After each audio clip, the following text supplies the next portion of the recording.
Hey there, and welcome to our behind-the-scenes video of our fan film, Michael Myers vs. Ghostface. I'm director Trent Duncan.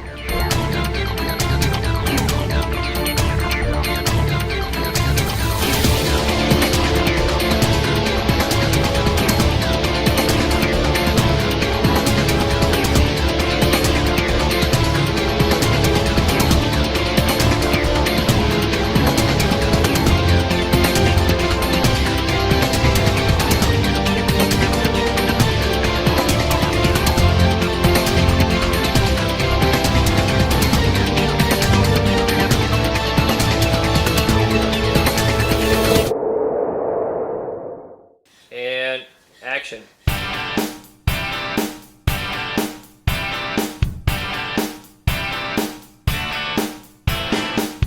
So the premise of the movie involves three females in this house that are being stalked by serial killers, the Michael Myers and Ghostface.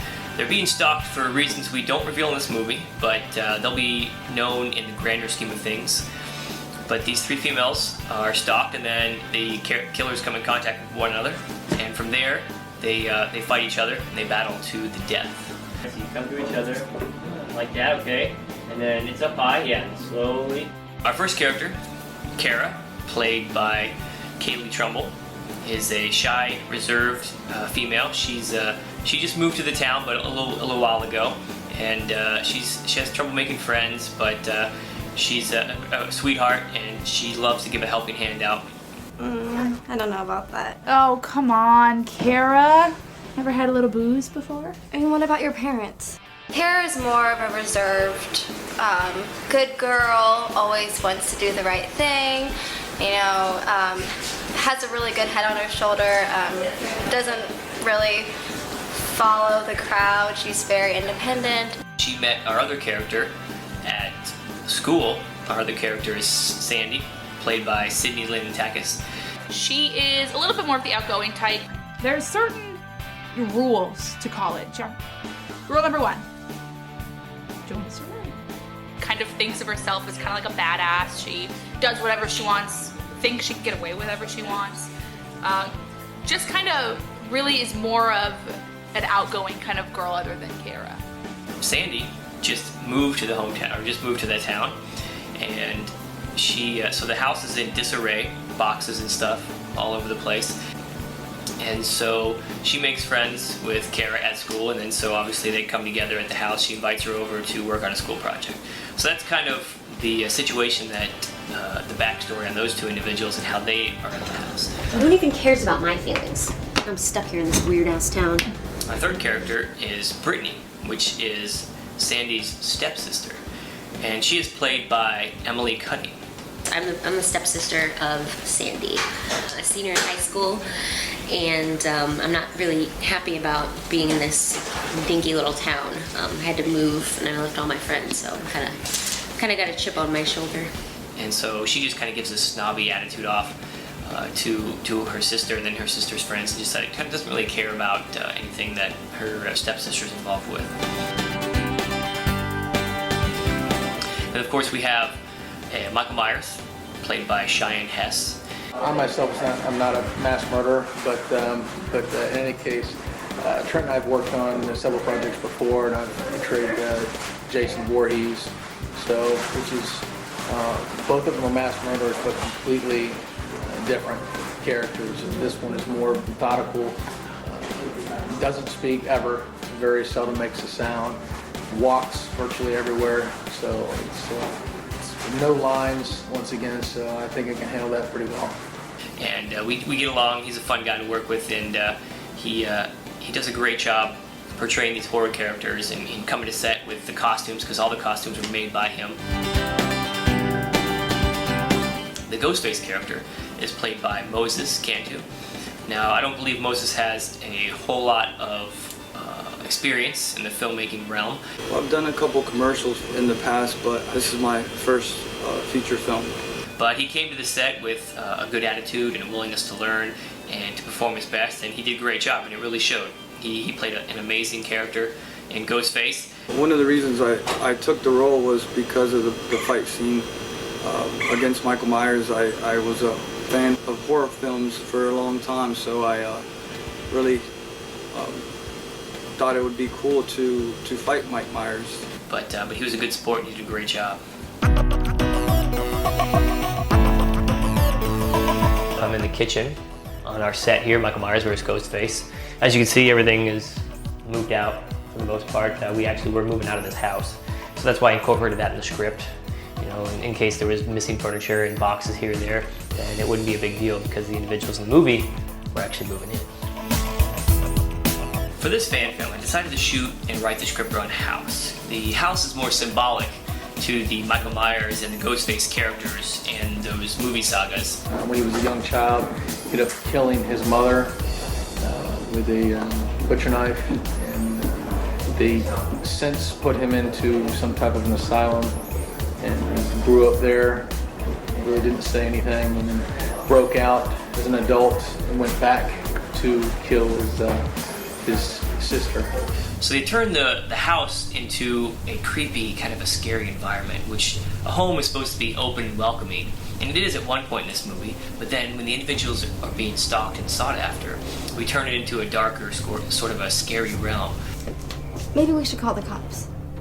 Don't be such a tight ass.